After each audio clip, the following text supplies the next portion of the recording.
हाँ बाबू लोग, good morning, good afternoon, good evening. हम लोग हीट एंड थर्मोडायनेमिक्स पढ़ रहे थे एंड प्रीवियस क्लास में कुछ न्यूमेरिकल्स किया था हम लोगों ने related to first law of thermodynamics. आज हम लोग कुछ मोर क्वेश्चंस करेंगे, है ना। दिस इज अ क्वेश्चन, इसमें प्रेशर वर्सेस वॉल्यूम डायग्राम दिया गया है। ये ABCD को मैच करना है PQRST के साथ, है ना।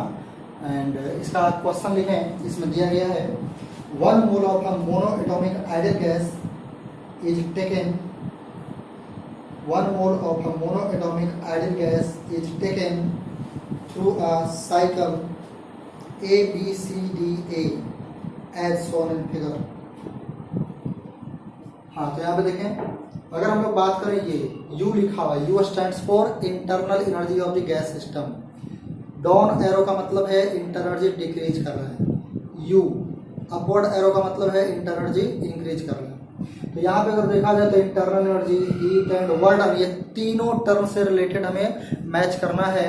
तो ऐसा करते हैं, A to B की अगर बात करा जाए तो A to B में आप देख सकते हैं कि वॉल्यूम डिक्रीजेस है, मतलब वर्डन निगेटिव होगा। And negative वर्डन means वर्डन is work is done on the system. अगर वर्डन निगेटिव है, वर्डन बाय गैस निगेटिव है, इसका मतलब है कि वर्क सिस्टम पे हो रहा है ना। तो यहाँ पे एक T में मैच करेगा, work is done on the gas. तो यहाँ से हम लोग कह सकते हैं A मैच करेगा T में। अगर हम लोग और बात करें, जैसे A to B में अगर जाए तो वॉल्यूम डिक्रीज कर रहा है एंड प्रेशर कांस्टेंट है। प्रेशर कांस्टेंट है मतलब V प्रोपोर्शनल टू T होगा, और V डिक्रीज कर रहा है तो टेम्परेचर भी डिक्रीज कर रहा होगा। और F इज इक्वल टू ये U is equal to F/2nRT। अगर T डिक्रीजेस है तो U भी क्या करेगा, डिक्रीज कर रहा होगा, हाँ। और U डिक्रीज कर रहा होगा मतलब P, यहाँ P हो जाएगा। एंड इसी तरह से और भी अगर हीट से रिलेटेड हम लोग बात करें तो हीट का मतलब क्या, delta Q is equal to delta W plus delta U।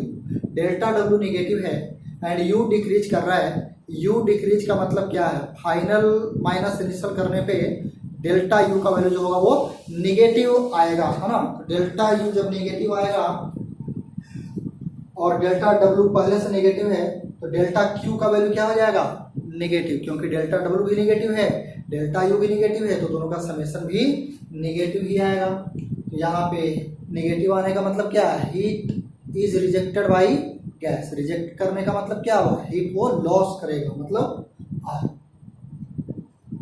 इसी तरह से अगर हम लोग B ऑप्शन की बात करें तो देखते हैं B किस में मैच करता है। तो B to C में वॉल्यूम कांस्टेंट है तो वर्डन का वैल्यू 0 होगा, मतलब P तो नहीं होगा।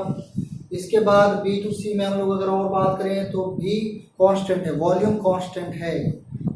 एंड कह सकते हैं कि P प्रोपोर्शनल टू T होगा, और P डिक्रीज कर रहा है तो टेम्परेचर भी डिक्रीज करेगा, और टेम्परेचर डिक्रीज करेगा मतलब P होगा, U डिक्रीजेज होगा। एक तो इसका मैच P के साथ होगा। एंड हीट से रिलेटेड अगर बात करें तो delta Q is equal to delta W plus delta U। Delta W तो 0 है क्योंकि वॉल्यूम कांस्टेंट है, एंड डेल्टा U निगेटिव आ चुका है, मतलब डेल्टा Q भी क्या होगा, निगेटिव। तो डेल्टा Q निगेटिव होने का मतलब हीट क्या होगा, लॉस करेगा, मतलब R। इसी तरह से अगर हम लोग C ऑप्शन की बात करें, C to D, हाँ, तो इसमें वॉल्यूम इंक्रीज कर रहा है, मतलब वर्डन पॉजिटिव होगा। वर्डन पॉजिटिव होने का मतलब work is done by the gas. Gas system के द्वारा यहाँ पे वर्डन किया जा रहा है, गैस सिस्टम पे वर्डन नहीं हो रहा, बल्कि गैस सिस्टम के द्वारा वर्डन हो रहा है ना। तो ये T तो नहीं होगा। एंड अगर हम लोग U के बारे में बात करें तो यहाँ C to D में प्रेशर कांस्टेंट है, तो कह सकते हैं वॉल्यूम प्रोपोर्शनल टू टेम्परेचर होगा। एंड V इंक्रीजेज है तो टेम्परेचर भी इंक्रीज कर रहा होगा। टेम्परेचर इंक्रीजेज है तो U का वैल्यू भी क्या करेगा, इंक्रीज करेगा, मतलब एक तो Q के साथ मैच हो जाएगा ये। एंड इसके बाद अगर हीट से रिलेटेड बात करें तो यहाँ पे C to D में वर्डन पॉजिटिव है, मतलब डेल्टा W पॉजिटिव है एंड डेल्टा U भी पॉजिटिव है, तो दोनों का समेशन भी पॉजिटिव आएगा, मतलब कि डेल्टा Q पॉजिटिव होगा। और डेल्टा Q पॉजिटिव होगा मतलब हीट गेन करेगा, हीट वो एब्जॉर्ब करेगा, मतलब S। तो यहाँ पे हो जाएगा Q एंड एस। इसी तरह से अगर हम लोग डी ऑप्शन में बात करें तो डी ऑप्शन में आप देख सकते हैं डी और यहाँ ए, तो डी टू ए है ना। तो डी टू ए में अगर देखा जाए तो यहाँ पे प्रेशर है P और वॉल्यूम है 9V है ना। तो यहाँ पे प्रेशर इंटू वॉल्यूम का प्रोडक्ट आएगा 9PV, उसके करस्पॉन्डिंग कुछ यहाँ पे टेम्परेचर होगा है ना। एंड या फिर इसको आप ऐसे लिख सकते हो, यहाँ पे PV का वैल्यू आएगा 9PV है ना। तो ये हम लोग अप्लाई कर रहे हैं क्या, आइडियल गैस इक्वेशन। तो PV equal to NR temperature at D। इसी तरह से अगर हम लोग यहाँ पे बात करें तो यहाँ पे प्रेशर है 3P एंड वॉल्यूम है 3V, तो यहाँ भी हो जाएगा 9PV is equal to NRTA। तो आप देख सकते हैं कि यहाँ पे LHS सेम है तो RHS भी सेम होगा, और कह सकते हैं कि टेम्परेचर दोनों ही हालात में क्या होगा, इक्वल। मतलब जो टेम्परेचर यहाँ पे होगा वही टेम्परेचर यहाँ पे होगा, क्योंकि नंबर ऑफ मोल कांस्टेंट है ना, गिवन अमाउंट ऑफ मास के लिए बात किया जा रहा है। तो दोनों जगह पे टेम्परेचर सेम होगा, मतलब यहाँ से यहाँ जाने पे डेल्टा यू का वैल्यू क्या आएगा, 0। मतलब इनमें से तो कोई नहीं होगा। अगर हीट से रिलेटेड बात करें तो पहली बात यह है, D टू A में जब हम लोग जा रहे हैं तो वॉल्यूम डिक्रीज कर रहा है, मतलब वर्क डन निगेटिव होगा, डेल्टा W निगेटिव होगा और डेल्टा U 0 है। तो डेल्टा Q का value delta W plus delta U तो 0 है, डेल्टा W निगेटिव है। तो डेल्टा W निगेटिव है तो यहाँ से कह सकते हैं कि डेल्टा Q का वैल्यू भी निगेटिव होगा, और डेल्टा Q निगेटिव होने का मतलब हीट रिजेक्ट हो रहा, मतलब लॉस कर रहा, मतलब यहाँ पे D जो होगा वो मैच करेगा R के साथ। और क्योंकि वार्डन निगेटिव है तो इसका मतलब है work done on the gas, मतलब R तो होगा ही, T भी होगा है ना। तो इस तरह से ये फर्स्ट क्वेश्चन हो गया। सेकंड क्वेश्चन में आपको ये फिगर बना हुआ है, ये भी आपको प्रेशर वर्सेस वॉल्यूम डायग्राम दिया गया है। तो सेकंड क्वेश्चन का स्टेटमेंट लिखें, सेकंड क्वेश्चन के लिए आपको स्टेटमेंट लिखें, draw temperature versus volume curve, draw temperature versus volume curve corresponding to the given PV curve, corresponding to the given PV curve। तो यहाँ पे ध्यान से देखें, इसे नोट कर लेना।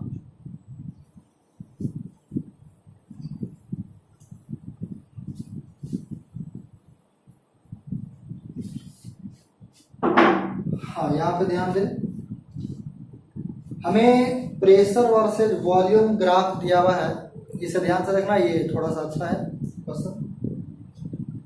B to A, sorry process से A to B, temperature versus volume graph draw करना है। तो ऐसा किया जाए, अगर हम लोग यहाँ पे आइडियल गैस इक्वेशन अप्लाई करते हैं तो क्या मिलेगा, प्रेशर 2P0 और वॉल्यूम V0। यहाँ पे होगा 2P0 V0 is equal to NRTA। इसी तरह से अगर यहाँ पे लिखा जाए तो प्रेशर है P0 और वॉल्यूम है 2P0, तो ये हो जाएगा 2P0 V0 equals to NRTB। तो यहाँ पे भी आप कह सकते हैं कि पूरा गिवन अमाउंट, मतलब N तो सेम है ना, तो टेम्परेचर भी TA और TB सेम होगा क्योंकि LHS सेम है। तो जो टेम्परेचर A पे होगा वही टेम्परेचर B पे होगा, मतलब टेम्परेचर कांस्टेंट होगा। क्या ऐसा बोल सकते हैं, क्या हम ऐसा कह सकते हैं कि यहाँ A पे टेम्परेचर और B पे टेम्परेचर सेम है, तो क्या A और B पे टेम्परेचर सेम होने का मतलब ये है कि पूरे प्रोसेस में टेम्परेचर सेम है? ऐसा नहीं। A और B पे टेम्परेचर सेम है ऐसा कह सकते हैं, बट इंटरमीडिएट सिचुएशन में प्रोसेस पे स्टैंड पे उस उतना ही होगा, इसकी कोई गारंटी नहीं है। That depends on pressure and volume, है ना। P भी इक्वल टू NRT होता है ना, तो P एंड B दोनों पे डिपेंड करेगा। तो ये A और B पे टेम्परेचर सेम होने का मतलब ये नहीं है कि पूरे प्रोसेस में टेम्परेचर सेम है, कांस्टेंट है, ऐसा नहीं है। तो यहाँ पे हम लोग कर क्या सकते हैं, क्या हम लोग इस स्ट्रेट लाइन का इक्वेशन लिख सकते हैं, है ना। अगर इस स्ट्रेट लाइन का इक्वेशन लिखें,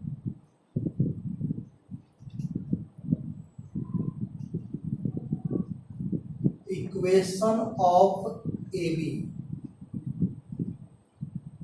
तो यहाँ पे हमें 2 पॉइंट का कोऑर्डिनेट मालूम है, तो 2 पॉइंट फॉर्म लगा सकते हैं, या फिर ये भी कर सकते हो कि ये जो स्ट्रेट लाइन है, इस स्ट्रेट लाइन का slope is denoted by M, है ना, मैथमेटिक्स में पढ़े होगे। स्लोप जो होगा difference in Y coordinate by difference in X coordinate. यहाँ वाई का रोल प्रेशर को मिला हुआ है, एक्स का रोल वॉल्यूम को मिला हुआ है, तो यहाँ पे difference in Y coordinate that is difference in pressure coordinate, तो यहाँ 2p नॉट और यहाँ p नॉट, तो डिफरेंस हो जाएगा p not divided by difference in X coordinate in same fashion. कहने का मतलब हम लोगों ने दिस माइनस दिस किया वाई कोऑर्डिनेट, एक्स कोऑर्डिनेट भी दिस माइनस दिस को, तो यहाँ पे एक्स कोऑर्डिनेट है v नॉट और यहाँ पे एक्स कोऑर्डिनेट है 2v नॉट, तो डिफरेंस इन एक्स कोऑर्डिनेट आएगा माइनस v नॉट, है ना, दिस माइनस दिस, तो ये हो गया स्लोप। और कोई भी एक पॉइंट लिख करके हम लोग लेकर के हम लोग पॉइंट स्लोप फॉर्म से स्ट्रेट लाइन का इक्वेशन लिख सकते हैं। तो यहाँ पे स्ट्रेट लाइन का इक्वेशन अगर लिखना चाहें तो क्या हो जाएगा, p माइनस p कोऑर्डिनेट, तो कोई भी एक पॉइंट को लिया जा सकता है, तो मान लीजिए हमने सपोज इस पॉइंट को लिया, तो ये हो जाएगा p minus 2p naught is equal to slope, slope कितना होगा minus p naught by v naught into x, x का रोल कर रहा है वॉल्यूम, तो v माइनस वॉल्यूम कोऑर्डिनेट इसका है v नॉट। अब यहाँ से ध्यान दो कि ये जो इक्वेशन हमने लिखा है this is actually relation between pressure and volume, pressure and volume, but हमें जो ग्राफ प्लॉट करना है that is temperature versus volume, मतलब प्रेशर को हमें रखना नहीं है।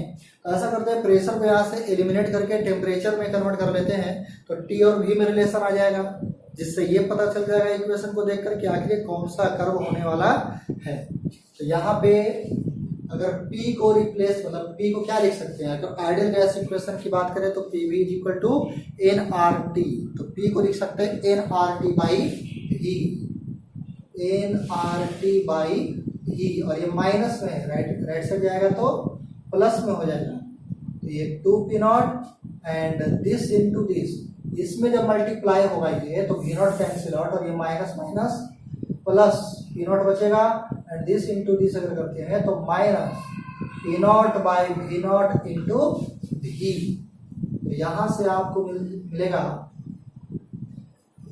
t इक्वल्स टू, ये हो गया 3p नॉट, है ना, तो 3p not by nr into v minus, यहाँ पे हो जाएगा minus p naught by nr v not into v square, इतना लिखा जा सकता है ना। अब यहाँ से आप देख सकते हैं कि ये टेम्परेचर और वॉल्यूम में एक, मतलब टेम्परेचर का जो वॉल्यूम में रिलेशन है वो एक क्वाड्रेटिक रिलेशन है, मतलब कि एक पैराबोला ग्राफ बनेगा, है ना। अब जो पैराबोला बनेगा वो कॉन्केव अपवर्ड होगा, कॉन्केव डाउनवर्ड होगा, कॉन्केव राइट होगा, कॉन्केव लेफ्ट होगा, ये कैसे कर सकते हैं, तो ध्यान होगा मैथमेटिक्स में आपने क्वाड्रेटिक इक्वेशन में शायद पढ़ा होगा, है ना, पैराबोला में। अगर कुछ हम लोग ऐसे बेसिक आइडिया के रूप में बात कर रहे हैं, y equal to X square अगर होता है तो इसका ग्राफ आप इस तरह से ड्रॉ करते हो, और यदि अगर माइनस इसमें लगा दिया जाए, है ना, y equal to minus X square अगर होता है तब यही इस तरह से ग्राफ बनता है ना। तो यहाँ पे जब नेगेटिव कोएफिशिएंट होता है, या फिर इसे अगर हम लोग और भी थोड़ा सा डिटेल में चले क्वाड्रेटिक इक्वेशन में, ताकि आपको कोई कंफ्यूजन ना हो, y equal to a x square plus b x plus c, आपने पढ़ा होगा कि जब a पॉजिटिव होता है तो ग्राफ कॉन्केव अपवर्ड बनता है ना, और जब a नेगेटिव होगा तो ये कॉन्केव डाउनवर्ड बनेगा, है ना। तो यहाँ पे देखें एक्स स्क्वायर का जो कोएफिशिएंट है वो नेगेटिव है, इसका मतलब वो इस टाइप का ग्राफ बनने वाला है। दूसरी तरफ ये भी देखें कि इसमें कांस्टेंट टर्म नहीं है, मतलब c जो होता है वो c टर्म इसमें अवेलेबल नहीं है, इसका मतलब है कि ये जो ग्राफ बनेगा दैट पासेस थ्रू ओरिजिन। आप देख भी सकते हैं ओरिजिन इसे सेटिस्फाई कर रहा है, 0 0 पुट करोगे तो ये सेटिस्फाई हो जाएगा, है ना। मतलब जो पैराबोला बनने वाला है वो कॉन्केव डाउनवर्ड बनना चाहिए and appear to passes from origin. तो फिर इसका ग्राफ इस तरह से हो जाना चाहिए।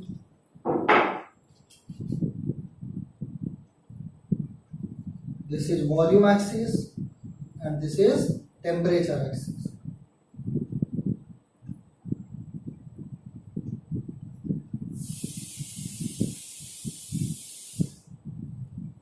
इस तरह से एक ग्राफ बन जाएगा ना। एंड यहाँ पे एक चीज ये ध्यान रखना होगा, क्योंकि ए पोजीशन पे और बी स्टेट पे, ए स्टेट बी स्टेट दोनों स्टेट पे टेम्परेचर क्या है, सेम। टेम्परेचर सेम होने का मतलब है जिस लेवल से ग्राफ स्टार्ट होगा उसी लेवल में ये एंड होगा, ना ही इसके ऊपर रहेगा ना ही इसके बिलो होगा। ये दोनों सेम हॉरिजॉन्टल लेवल में होगा। एक ए होगा एंड दिस इज बी। अब यहाँ पे ये कैसे कर सकते हैं कि ये ए है और ये बी, मतलब ये ग्राफ जैसे यहाँ पे एरो है ए टू बी, ये कैसे कर सकते हैं कि इसमें जो ग्राफ का प्रोसेस है वो इस तरह से होगा, हाँ, मतलब क्लॉकवाइज होगा या फिर एंटी क्लॉकवाइज होगा, ये कैसे डिसाइड करेंगे। तो यहाँ पे आप देख सकते हैं, जैसे देखें यहाँ वॉल्यूम एक्सिस है, यहाँ पे आप देख सकते हैं कि वॉल्यूम क्या हो रहा है, ए टू बी जाने पे वॉल्यूम, इस प्रोसेस में वॉल्यूम इंक्रीज कर रहा है। तो यहाँ भी वॉल्यूम क्या होना चाहिए, इंक्रीज। तो इंक्रीज होगा कब, जब इस तरह से प्रोसेस हुआ होगा, ए यहाँ और बी यहाँ, है ना। ये जो हाइट है ये दोनों क्या होगा, सेम। तो ये ए टू बी जाएगा। अब यहाँ पे आप देख सकते हैं इस ग्राफ से कि अगर ए टू बी प्रोसेस हम लोग करते हैं तो पहले टेम्परेचर इंक्रीज हो रहा है, एक खास वैल्यू तक इंक्रीज होगा और उसके बाद फिर डिक्रीज होगा। हाइट डिक्रीज कर रहा है तो टेम्परेचर डिक्रीज कर रहा होगा, है ना। तो यहाँ पे लिख सकते हो आप here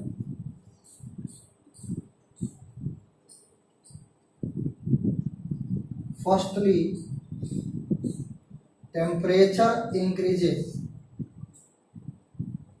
and then temperature decreases. पहले टेम्परेचर इंक्रीज करेगा और फिर टेम्परेचर डिक्रीज करेगा। तो जितना इनिशियली था फाइनली भी वो पहले बढ़ा था, फिर डिक्रीज किया, तो डिक्रीज करके फिर से वो इनिशियल को ही अचीव करेगा, है ना।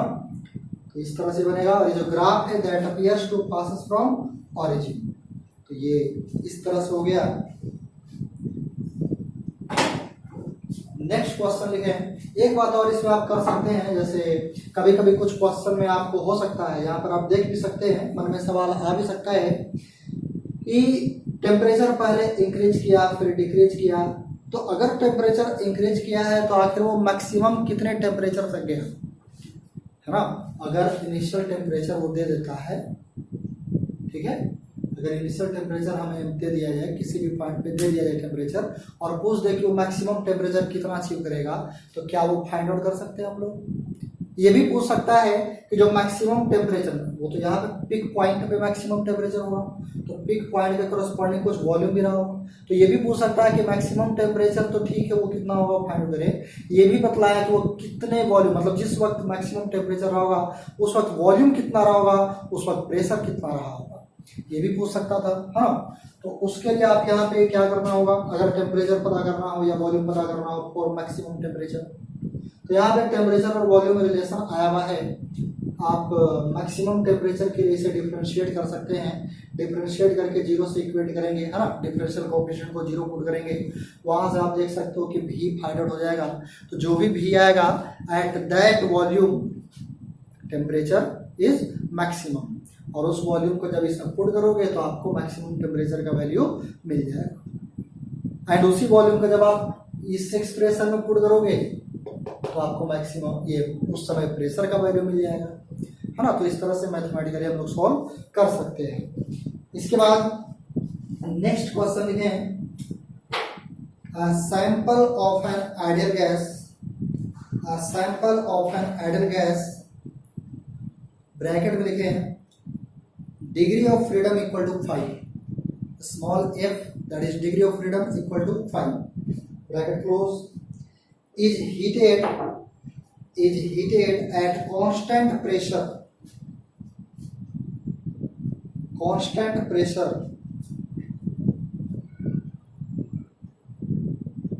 full stop, if an amount 140 joule of heat, if an amount 140 joule of heat is supplied to gas, comma, find the change in internal energy of gas and also find work done by the gas. इस question को एक बार खुद से try करें। यहाँ पे हमें delta Q दिया हुआ है 140 जूल, डिग्री ऑफ फ्रीडम दिया हुआ है 5, डेल्टा डब्ल्यू फाइंड आउट करना है, डेल्टा यू फाइंड आउट करना है, और ये प्रोसेस कांस्टेंट प्रेशर के लिए हो रहा है, क्वेश्चन में दिया हुआ है ना। तो यहाँ पे सबसे पहली बात ये है कि हमें अगर कांस्टेंट प्रेशर पे बात करें फॉर कांस्टेंट प्रेशर,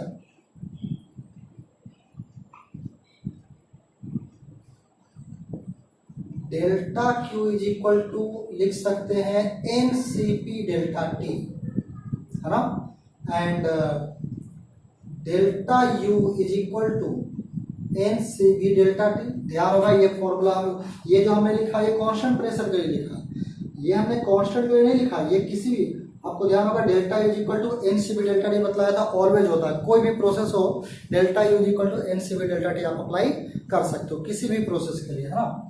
यहाँ पे delta Q is equal to constant pressure के लिए N C P delta T, delta U हो गया N C P delta T. हमें डेल्टा क्यू का वैल्यू मालूम है, अगर यहाँ से इन दोनों को डिवाइड कर लेते हैं, है ना, this is first and this is second, first divided by second, तो ये हमें मिलेगा delta Q by delta U is equal to n cancel out, delta T cancel out, and C P by C P, और C P by C P, ध्यान होगा C P एक हम लोगों ने मेयर्स इक्वेशन पढ़ा था, c p minus c v is equal to R, तो c p minus c v is equal to R, तो सी पी को क्या लिख सकते हैं आर प्लस सी बी या फिर C B plus R, C B plus R by C B. तो यहाँ से आपको delta Q is equal to क्या हो जाएगा, एंड सी बी का वैल्यू आपको ध्यान होगा हम लोगों ने पढ़ा था F into R by two, हाँ, तो यहाँ देखें इसे लिखेंगे F into R by two, R common हो जाएगा दोनों में, यहाँ भी F into R by two, are cancel out हो जाएगा, तो यहाँ बचेगा F by two plus one, F by two plus one, और बाई यहाँ पे क्या बचेगा एफ बाई टू, और इंटू में डेल्टा ई, है ना, या फिर चलो इसको ऐसे ही रखते हैं ऐसा। तो यहां से हम लोग डेल्टा क्यू का वैल्यू क्या दिया हुआ है 140 by delta Q equals to F का वैल्यू ऑफ 5, 5 बाई 2 मतलब 2.5 मतलब 2.5, 2.5 प्लस 1 3.5 मतलब 7 बाई 2 हो जाएगा, divided by 5 by 2, 2 cancel out, तो यहां से आपको क्या मिल जाएगा, सॉरी यहाँ पे डेल्टा क्यू नहीं डेल्टा यू होगा, तो यहाँ से डेल्टा यू का वैल्यू क्या मिल जाएगा, डेल्टा यू को यहाँ कर लिया तो ये 7 बाई 5 है, तो ये वहाँ जाकर के 5 बाई 7 हो जाएगा, तो 5 बाई 7 इंटू 140, और ये हो जाएगा 20, तो ये मिलेगा 100 जूल, डेल्टा यू हो गया 100 जूल। इसके बाद हमें और क्या फाइंड आउट करना, वर्क डन। अगर हम लोग फर्स्ट लॉ ऑफ थर्मोडायनेमिक्स की बात करें, है ना, first law of thermodynamics apply करने जा रहे हैं, तो वो क्या होता है delta Q is equal to delta W plus delta U. हमें डेल्टा क्यू मालूम है 140, डेल्टा डब्ल्यू फाइंड आउट करना है, और डेल्टा यू मिल चुका है 100, तो यहाँ से डेल्टा डब्ल्यू इक्वल टू आपको मिलेगा 140 माइनस 100 दैट इज 40 जूल। तो ये इस तरह से सोल्व हो गया है ना।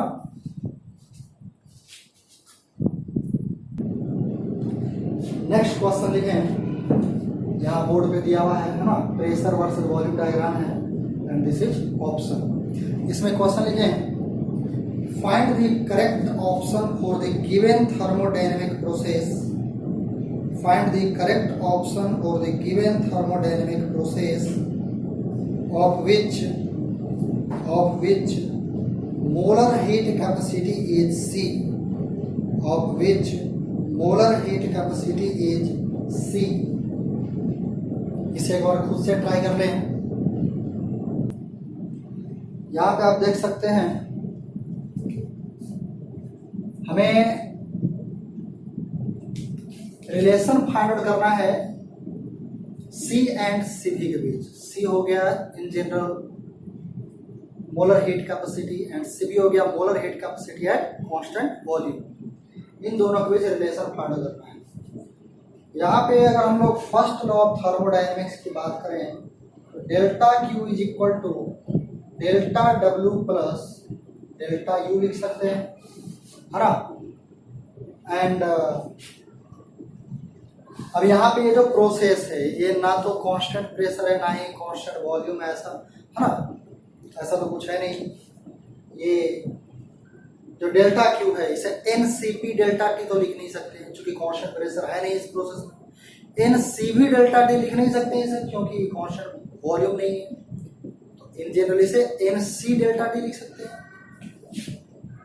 NC delta T equals to and work done के बारे में हमें यहाँ पे मालूम नहीं है। वर्क डन बस इतना कर सकते हैं ये जो एरिया बॉन्ड होगा वो उसी का वैल्यू होगा एंड क्योंकि वॉल्यूम इंक्रीजेज है तो वर्क डन क्या होगा पॉजिटिव। तो अभी इसे रहने दिया जाए delta W and plus delta you. कोई भी प्रोसेस हो डेल्टा यू को लिखा जा सकता है NCV डेल्टा टी, ऐसा लिख सकते हैं। हमें कंपैरिजन करना है C एंड CV में, तो ऐसा करते हैं n डेल्टा टी से पूरे में डिवाइड कर देते हैं।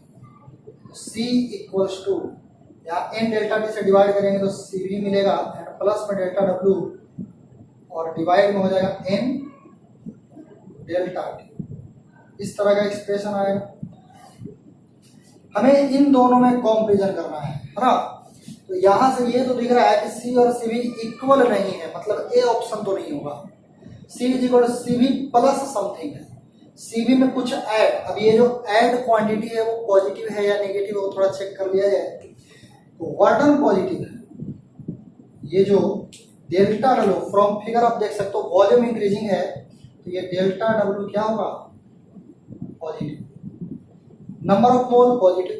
डेल्टा टी यहाँ अगर देखा जाए इनिशियल टू फाइनल तो प्रेशर एंड वॉल्यूम दोनों ही इंक्रीज कर रहा है, मतलब P भी इंक्रीज कर रहा है। P भी इंक्रीज कर रहा है तो टेम्परेचर भी क्या कर रहा होगा इंक्रीज कर रहा होगा, मतलब डेल्टा टी क्या होगा पॉजिटिव। मतलब न्यूमरेटर तो पॉजिटिव है ही, डिनोमिनेटर भी क्या है पॉजिटिव। तो पॉजिटिव बाई पॉजिटिव क्या मिलेगा ओवरऑल पॉजिटिव। मतलब CV में जो क्वांटिटी ऐड है वो एक पॉजिटिव क्वांटिटी ऐड है। इसका मतलब ये हुआ कि जैसे कह सकते हो CV में कुछ ऐड किए तब C के बराबर हुआ, मतलब CV इससे क्या है छोटा, क्योंकि CV में कुछ ऐड करना पड़ा तब वो C के बराबर है। तो CV छोटा है C से, या ये कह लो कि C is greater than CV, मतलब इसमें ऑप्शन हो जाएगा B, C greater than CV, है ना। नेक्स्ट क्वेश्चन लिखें,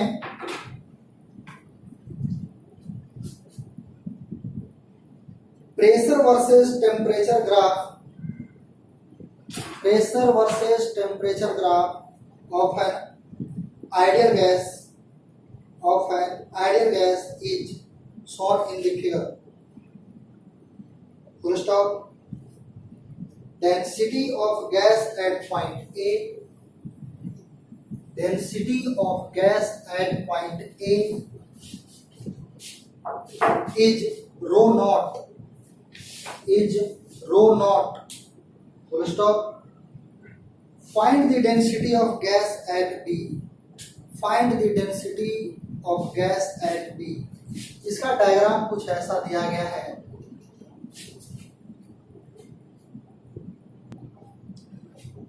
ये ग्राफ दिया गया है pressure versus temperature graph. This is a straight line AB process appear to passing from origin. तो ये बहुत ही सिंपल क्वेश्चन है, इसमें कोई खास कैलकुलेशन नहीं है ना, बहुत ही सिंपल है। आप इसको खुद से अटेम्प्ट करना। इसका आंसर नोट करना है 3/2 रो नॉट। बी पॉइंट ए पर का आपको डेंसिटी रो नॉट दिया हुआ है और बी पे डेंसिटी पूछा गया है। तो बहुत ही आसान क्वेश्चन है, इसको आप खुद से सॉल्व कर लेना, ठीक है। इसका नेक्स्ट क्वेश्चन लिखें। Next question, 2 moles of a diatomic gas at 300 Kelvin. 2 moles of a diatomic gas at 300 Kelvin are kept in a non-conducting container enclosed by a non-conducting piston. Full stop. The gas is now compressed. To increase the temperature from 300 Kelvin to 400 Kelvin. 300 Kelvin to 400 Kelvin. Full stop. Find work done by the gas.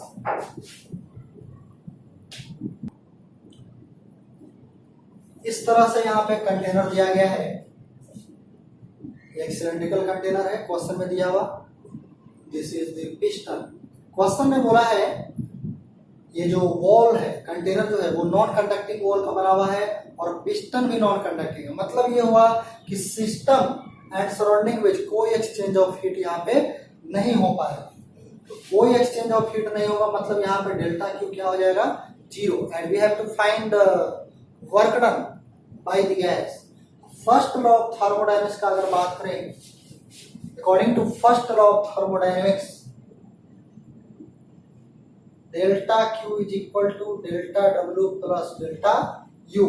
Delta Q 0 है, 0 यहां से लिख सकते हैं delta W is equal to minus delta U and minus delta U को लिख सकते हैं -f/2। माइनस तो माइनस है, डेल्टा यू को लिख सकते हैं एनसीबी डेल्टा टी, या फिर सीबी का वैल्यू अगर पुट कर दिया जाए तो f/2 nr delta T. f/2 nr delta T याद हो जाएगा। Minus f that is degree of freedom. कौन सा गैस था क्वेश्चन में देख रहे हैं, यहाँ आपको दिया हुआ है डाई एटॉमिक गैस। तो डाई एटॉमिक गैस के लिए degree of freedom 5, 3 translational and 2 rotational, तो टोटल 5। तो यहाँ पे -f का वैल्यू हो जाएगा 5 divided by 2 into number of moles. Number of moles देख लो कितना दिया हुआ है, 2 मोल्स दिया हुआ है, ये आपको हो जाएगा 2 and r and delta T. Initial temperature था 300 केल्विन, फाइनल टेम्परेचर हो गया, देख लो क्वेश्चन में क्या बोला है, 300 kelvin to 400 kelvin, that is delta T हो जाएगा 100। 2 कैंसिल आउट तो आपको मिलेगा -500 r। अब चाहो तो r का वैल्यू भी पुट कर सकते हो, 8.314 है ना, वैल्यू भी पुट कर सकते हो, वहां से भी आप सोल्व करके लिख सकते हो। तो ये आपका हो गया delta W, वर्डन bye the gas. और ध्यान रखिए वर्डन बाय गैस नेगेटिव आया है, इसका मतलब गैस कॉम्प्रेस हो रहा है, ठीक है। यहाँ पे क्वेश्चन में भी बोला गया था गैस कॉम्प्रेस किया जा रहा है। नेक्स्ट क्वेश्चन लिखें, 2 moles of a diatomic gas at 300 Kelvin are enclosed in a cylinder as shown in figure. Full stop. Piston is light, मतलब वो massless है। Full stop. Find out the heat given if the gas is slowly heated if the gas is slowly heated to 400 Kelvin, slowly heated to 400 Kelvin in the following ways, WAIS, in the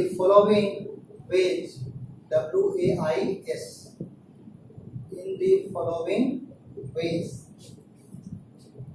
first way में लिखें, first part, piston is free to move, piston is free to move. Second लिखें, piston doesn't move.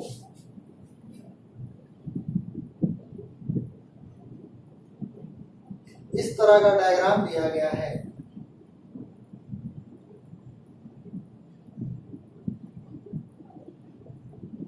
ऐसा piston light है। इसे एक बार खुद से try कर लें। एक ही क्वेश्चन में दो पार्ट दिया गया है, first part and second part, है ना। खुद से एक बार सॉल्व कर लें। तो यहाँ पे अगर हम लोग फर्स्ट पार्ट के सॉल्यूशन की बात करें, फर्स्ट पार्ट, तो क्वेश्चन ने बोला है कि पिस्टन जो है वो फ्री टू मूव है। तो यहाँ पे ध्यान दे, इसे ध्यान से सुनना। यहाँ बाहर में सराउंडिंग है, एटमॉस्फेयर रहा होगा, है ना। यहाँ से कुछ प्रेशर एग्जर्ट हो रहा होगा इस पिस्टन पे। इसका अपना कोई वेट तो है नहीं, बट जो सराउंडिंग इस पे प्रेशर एग्जर्ट कर रहा होगा उसकी वजह से कुछ फोर्स एग्जर्ट करेगा, है ना। प्रेशर की वजह से कुछ फोर्स एग्जर्ट करेगा एंड ये पिस्टन उसकी वजह से नीचे आना चाह रहा होगा। अब क्वेश्चन के अकॉर्डिंग क्या बोला गया, इसे हीट दिया गया, इसे स्लोली हीट करा गया।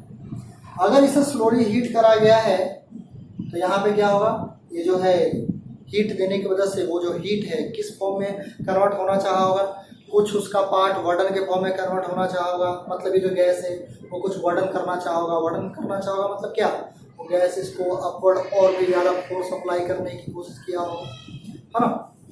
तो क्योंकि ये फ्री टू मूव है और स्लोली हीट किया जा रहा है, स्लोली वर्ड बोल देने का मतलब ये हो गया इस पिस्टन पे नेट फोर्स हमेशा जीरो होना चाहिए। तो यहाँ पे देख सकते हैं कि यहाँ से जो प्रेशर फोर्स होगा वो तो हमेशा कांस्टेंट ही है, एंड इसका स्लो प्रोसेस का मतलब change in kinetic energy zero होना चाहिए। इसका मतलब ये हुआ कि ये बिना अपना वेलोसिटी चेंज किए वो ऊपर गया, है ना। तो यहाँ से जो सराउंडिंग इस पे प्रेशर की वजह से फोर्स एग्जर्ट कर रहा है, नेट फोर्स की हमेशा जीरो रहना चाहिए। तो यहाँ से जो फोर्स अप्लाई हो रहा है वो हमेशा कांस्टेंट है, तो यहाँ से भी जो फोर्स अप्लाई हो रहा है वो भी कांस्टेंट रहना चाहिए, तभी तो उसका नेट हमेशा जीरो आएगा, नेट फोर्स जीरो आएगा। इसका मतलब ये हुआ कि जो प्रेशर यहाँ है वही प्रेशर यहाँ रहना चाहिए हमेशा। मतलब यहाँ का जो प्रेशर है वो क्या रहना चाहिए, कांस्टेंट रहना चाहिए, वो बदलना नहीं चाहिए। क्योंकि अगर यहाँ का प्रेशर बदल गया तो यहाँ का प्रेशर तो वही रहने वाला है। तो अगर यहाँ का प्रेशर बढ़ जाए और वहाँ प्रेशर वही रहे तो नेट फोर्स अपवर्ड हो जाएगा, तो फिर ये स्लो प्रोसेस को फॉलो नहीं कर पाएगा, फिर चेंज इन का एनर्जी जीरो नहीं हो पाएगा फिर, है ना। तो यहाँ पे चेंज इन का एनर्जी जीरो है, मतलब नेट फोर्स भी जीरो होना चाहिए। उसके लिए यहाँ जो प्रेशर है वो कांस्टेंट रहना चाहिए। एक बात और, हीट करने के पहले क्या यहाँ कुछ प्रेशर रहा होगा या नहीं रहा? हीट करने के पहले, हीट सप्लाई, हीट देने के पहले भी यहाँ कुछ प्रेशर रहा होगा, और वो प्रेशर रहा कितना होगा, वो उतना ही रहा होगा जितना कि यहाँ प्रेशर था। तभी तो ये शुरुआत में रेस्ट में रहा होगा पिस्टन, है ना। तो जो प्रेशर यहाँ वही प्रेशर यहाँ भी रहेगा पूरे प्रोसेस में। फर्स्ट पार्ट की अगर बात करें तो क्योंकि यहाँ प्रेशर कांस्टेंट रहने वाला है, तो फर्स्ट पार्ट में लिख सकते हैं प्रोसेस इज आइसोबारिक। प्रोसेस क्या होगा, आइसोबारिक। डेल्टा क्यू लिख सकते हैं, delta Q is equal to NCP delta T। And हमें क्वेश्चन में फाइंड आउट करना है, find out the heat given, कितना हीट दिया गया, that we have to find. और पहले टेम्परेचर था 300 केल्विन, इनिशियल टेम्परेचर दिया गया है 300 केल्विन, और जो फाइनल टेम्परेचर दिया गया है वो आपको दिया गया 400 केल्विन। क्या यहाँ से हम लोग ये पुट कर सकते हैं, डेल्टा क्यू को रहने दिया जाए और ये n that is number of moles वो 2, एंड Cp को मेयर्स इक्वेशन से लिख सकते हैं Cv प्लस R, और Cv को लिख सकते हैं F/2 इंटू R। तो F को लिखेंगे डायटोमिकलियम 5, F/2 इंटू R, मतलब Cv प्लस आर, ये हो गया सीपी का स्थान पे, और इनटू डेल्टा टी। तो 300 से 400 केल्विन हुआ, तो डेल्टा टी लिख सकते हैं 100। ये कितना यहां से मिल जाएगा, ये हो जाएगा आपको 7/2r, 2 कैंसिल आउट, ये आपको मिलेगा 700r। इस केस में क्या होगा 700r। और सेकंड प्रोसेस में अगर हम लोग बात करें तो उसमें क्वेश्चन ने बोला है पिस्टन डजंट मूव, मतलब पिस्टन मूव नहीं करेगा। इसका मतलब है कि वॉल्यूम क्या रहेगा, कांस्टेंट। वॉल्यूम यहाँ पे कांस्टेंट रहने वाला है। तो सेकंड पार्ट में हो जाएगा प्रोसेस इज आइसोकोरिक। तो यहां पे अगर हम लोग अप्लाई करें delta Q is equal to N C B delta T, we have to find delta Q. N का वैल्यू हो गया 2, सीबी का value f/2 into R, F का वैल्यू 5 हो जाएगा, f/2 into R into delta T that is 100। ये cancel out, तो ये आपको मिलेगा 500 आर का वैल्यू आप पुट भी कर सकते हैं। तो आज के लिए इतना ही। हम लोग नेक्स्ट क्लास में भी कुछ और क्वेश्चन करेंगे एंड उसके बाद detail explanation of adiabatic process की ओर चलेंगे, है ना। तो कुछ क्वेश्चन और करेंगे नेक्स्ट क्लास में। आज के लिए इतना ही, थैंक यू।